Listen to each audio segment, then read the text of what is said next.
سورۃ الجمعہ کی آیت نمبر 9، سورۃ الجمعہ کا دوسرا رکوع اور 28ویں پارے کا 12واں رکوع۔ اللہ رب العالمین نے ارشاد فرمایا، یا ایھا الذین آمنوا، اے ایمان والو، اذا نودی للصلاۃ من یوم الجمعۃ، اے ایمان والو جب نماز کی اذان ہو جمعے کے دن، فاسعوا الی ذکر اللہ، تو اللہ کے ذکر کی طرف دوڑو، وذروا البیع، اور خرید و فروخت چھوڑ دو۔ روز جمعہ اس دن کا نام عربی زبان میں عروبہ تھا، یعنی جمعے کو پہلے عروبہ کہتے تھے۔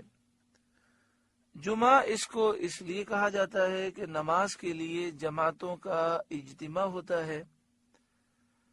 وجہ تسمیہ میں یعنی جمعے کو جمعہ کیوں کہتے ہیں، اس میں اور بھی اقوال ہیں۔ سب سے پہلے جس شخص نے اس دن کا نام جمعہ رکھا وہ کعب بن لوی ہیں۔ پہلا جمعہ جو نبی کریم صلی اللہ علیہ وآلہ وسلم نے اپنے اصحاب کے ساتھ پڑھا، اصحاب سیر کا بیان ہے کہ حضور علیہ السلام جب ہجرت کر کے مدینہ طیبہ تشریف لائے تو ربیع الاول کی 12 تاریخ تھی، دن پیر کا تھا، دن دوشنبہ تھا، اور چاش کے وقت قباء کے مقام پر آپ تشریف لائے اور آپ نے وہاں قیام کیا۔ جہاں مسجد قباء ہے اس مقام پر پہلے مسجد نہیں تھی، آپ نے وہاں قیام کیا، پیر، منگل، بدھ، جمعرات، 4 دن یہاں قیام فرمایا اور مسجد کی بنیاد رکھی جس کا نام ہے مسجد قباء۔ جمعے کے دن نبی اکرم صلی اللہ علیہ وآلہ وسلم قباء سے مدینہ طیبہ کے ارادے سے آپ چلے۔ روز جمعہ مدینہ طیبہ کا آپ نے عزم فرمایا۔ بنی سالم بن عوف کے بطن وادی میں جمعے کا وقت آیا، اس جگہ کو لوگوں نے مسجد بنایا۔ سید عالم صلی اللہ علیہ وآلہ وسلم نے وہاں جمعہ پڑھایا، خطبہ فرمایا۔ آج وہاں پر مسجد جمعہ بنی ہے۔ مسجد جمعہ مسجد قباء کے قریب ہے، مگر انتہائی افسوس کی بات یہ ہے کہ جس مسجد کی مقام پر پہلا جمعہ ہوا آج وہاں پر جمعے کی نماز ہی نہیں ہوتی، اور وہ مسجد صرف عام نمازوں کے وقت کھلتی ہے، اور جیسے ہی سلام پھرتا ہے تھوڑی دیر میں مسجد بند کر دی جاتی ہے، اور زیارت کرنے والوں کو زیارت نہیں کرنے دی جاتی، کیونکہ مدینہ شریف میں، مکہ شریف میں آج ایسے لوگ مسلط ہیں کہ جن پر یہودیوں اور عیسائیوں کی ایسی سوچ اور یہود و نصارہ کی ایسی سازش دماغ میں بیٹھ چکی ہے کہ وہ ہر اس مقام سے روکتے ہیں جس مقام کو نبی کریم صلی اللہ علیہ وسلم سے نسبت حاصل ہو یا صحابہ سے نسبت حاصل ہو۔ اس کا نقصان یہ ہوتا ہے کہ جب لوگ ایسی نسبت والی جگہوں سے دور ہو جاتے ہیں تو ان کی برکتوں سے دور ہوتے ہیں، تاریخ سے دور ہو جاتے ہیں۔ بلکہ ان لوگوں کی کوشش ہے کہ ہر سال کچھ نہ کچھ تاریخی مقامات وہ شہید کر دیتے ہیں، اور اس طرح اگر کرتے رہے تو چند سالوں کے بعد یا 100-150 سال کے بعد مدینہ شریف میں لوگ جائیں گے تو کوئی چیز ان کو ایسی نہ ملے گی جس سے وہ تاریخ کو یاد کر سکیں۔ ہمیشہ یاد رکھیں، قومیں ترقی کرتی ہیں اپنے تابناک ماضی کو یاد کر کے۔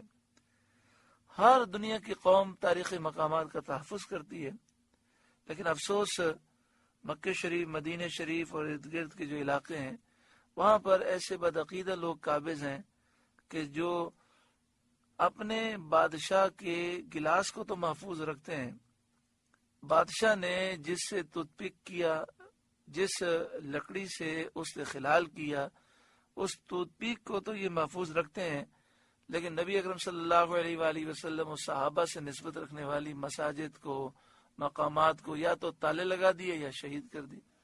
کتنی مسجدیں مدینہ منورہ میں، مکہ مکرمہ میں بند ہیں، سیل ہیں، ان میں تالے لگے ہوئے ہیں۔ جس مقام پر حضرت ابوبکر صدیق رضی اللہ تعالیٰ عنہ نے عید کی نماز پڑھائی، مسجد ابوبکر جو مسجد غمامہ کے سامنے ہے، وہ بھی سیل ہے، اس میں بھی تالے لگے ہوئے ہیں۔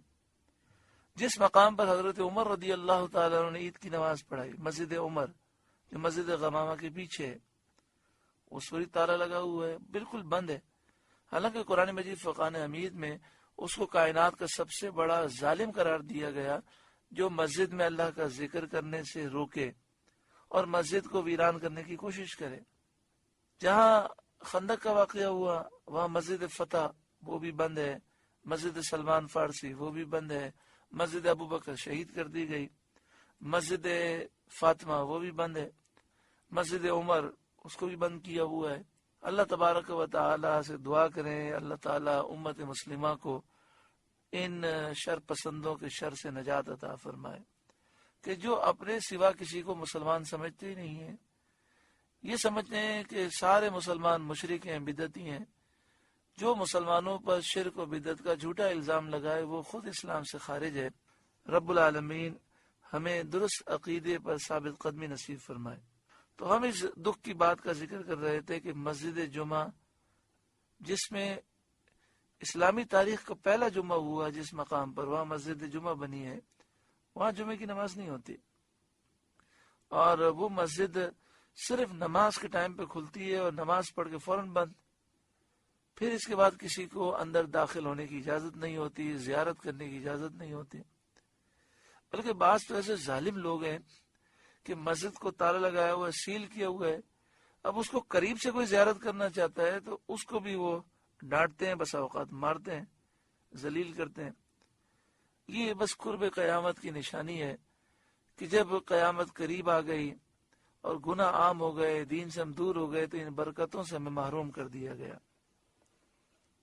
جمعے کا دن سید الایام ہے، سارے دنوں کا سردار ہے۔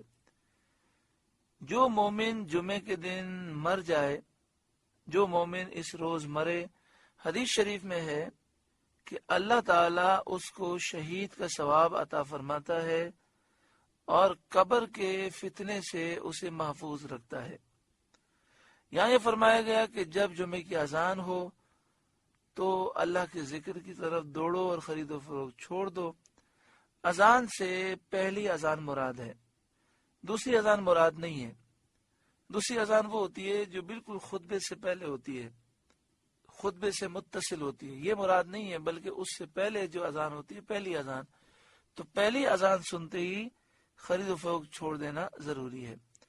اگرچہ اذان اول زمانہ حضرت عثمان غنی رضی اللہ تعالی عنہ میں اضافہ کی گئی، مگر وجوب صحیح اور ترک بیع و شراء اسی سے متعلق ہے۔ قضا فی در مختار، در مختار کتاب میں اس کی تشریح ہے اور اس کا مفہوم یہ ہے کہ جب پہلی اذان ہو جائے تو خرید و فروخت چھوڑنا اور جمعے کی طرف کوشش کرنا یہ واجب ہے۔ فَاسْعَوْا إِلَىٰ ذِكْرِ اللَّهِ، تو اللہ کے ذکر کی طرف دوڑو۔ دوڑنے سے بھاگنا مراد نہیں ہے، بلکہ مقصود یہ ہے کہ نماز کے لیے تیاری شروع کر دو اور ذکر اللہ کی طرف دوڑو۔ ذکر اللہ سے جمہور کے نزدیک جمعے کا خطبہ مراد ہے، یعنی جلدی نماز کی تیاری کرو، جمعے کے خطبے میں پہنچو۔ وَذَرُوا الْبَيْعَ، اور خرید و فروخت چھوڑ دو۔ اس سے معلوم ہوا کہ جمعے کی اذان ہوتے ہی خرید و فروخت حرام ہو جاتی ہے۔ ہمیں چاہیے کہ ہم اگر جمعے کے دن کاروبار کرتے ہیں، ہماری دکان ہے، تو ہم یہ کریں کہ جمعے کی جب پہلی اذان ہوتی ہے، تقریباً کراچی میں یہ 1:45 بجے ہوتی ہے، تو ہم یہ معمول کریں کہ 1:45 بجے اپنا کاروبار بند کر دیں، سب جمعے کی تیاری کریں اور سنی صحیح العقیدہ امام کے پیچھے جمعہ ادا کرنے کے لیے پہنچیں، اور جمعے کی نماز ادا کر کے پھر ہم دوبارہ کاروبار کھول سکتے ہیں۔ اس سے معلوم ہوا کہ جمعے کی اذان ہوتے ہی خرید و فروخت حرام ہو جاتی ہے اور دنیا کے تمام مشاغل جو ذکر الہی سے غفلت کا سبب ہوں اس میں داخل ہیں۔ اذان ہونے کے بعد سب کو چھوڑ دینا، ترک کرنا لازم ہے۔ اس آیت سے نماز جمعہ کی فرضیت اور بے، خرید و فروخت وغیرہ مشاغل دنیاویہ کی حرمت اور صحیح یعنی نماز کا اہتمام جو ہے اس کا وجوب ثابت ہوا۔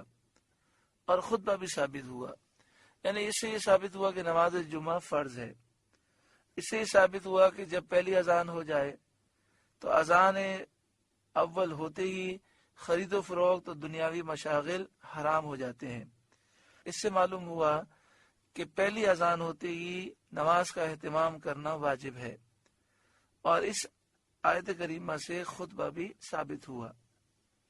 جمعہ مسلمان مرد مکلف آزاد تندرست مقیم پر شہر میں واجب ہوتا ہے، یعنی مردوں پر جمعہ ہے، عورتوں پر جمعہ نہیں۔ عاقل بالغ پر جمعہ ہے، نابالغ بچے پر، اور جو مجنون ہے ان پہ جمعہ فرض نہیں۔ آزاد پہ جمعہ فرض ہے، غلام پر نہیں۔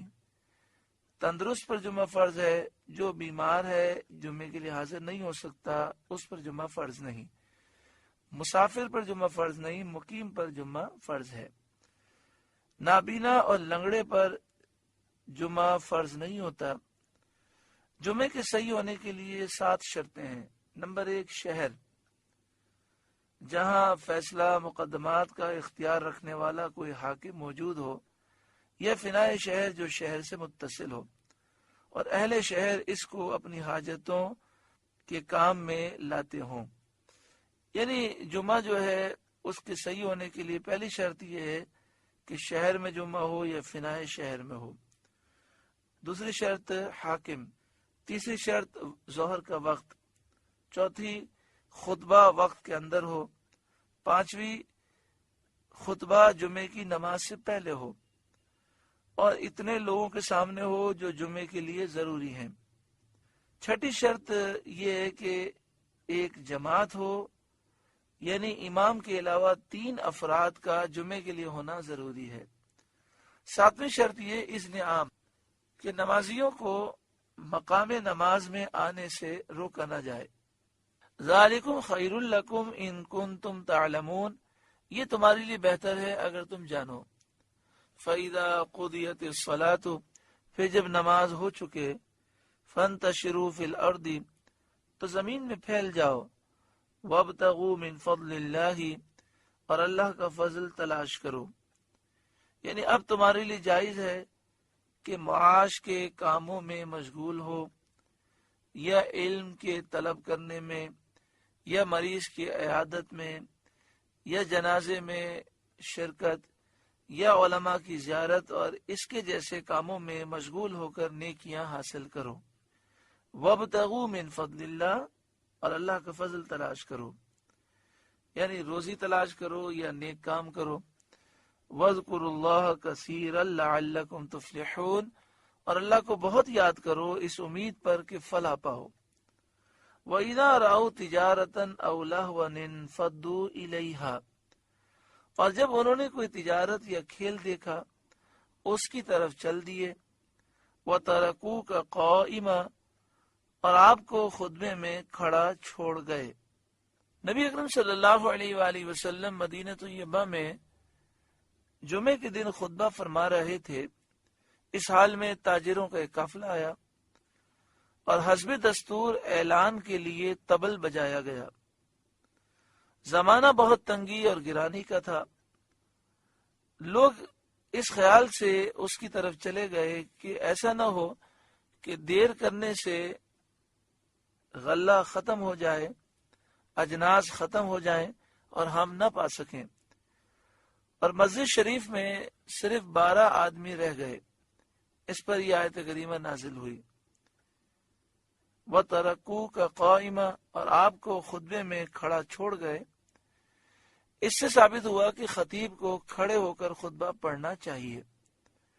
نکاح کا خطبہ ہو، جمعے کا خطبہ ہو، اسی طرح عید کا خطبہ ہو، سنت یہ ہے کہ کھڑے ہو کر دیا جائے۔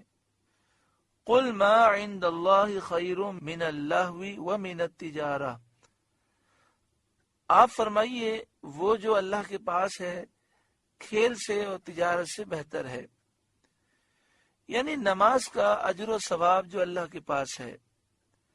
نبی کریم صلی اللہ علیہ وآلہ وسلم کی خدمت میں حاضر رہنے کی برکت و سعادت جو اللہ کے پاس ہے وہ کھیل سے اور بزنس تجارت سے بہتر ہے۔ واللہ خیر الرازقین، اور اللہ کا رزق سب سے اچھا ہے، اللہ بہترین روزی دینے والا ہے۔ سورۃ الجمعہ کا درس مکمل ہوا۔ اللہ تعالیٰ اس سورہ مبارکہ کے نور سے ہمارے قلوب کو روشن منور فرمائے۔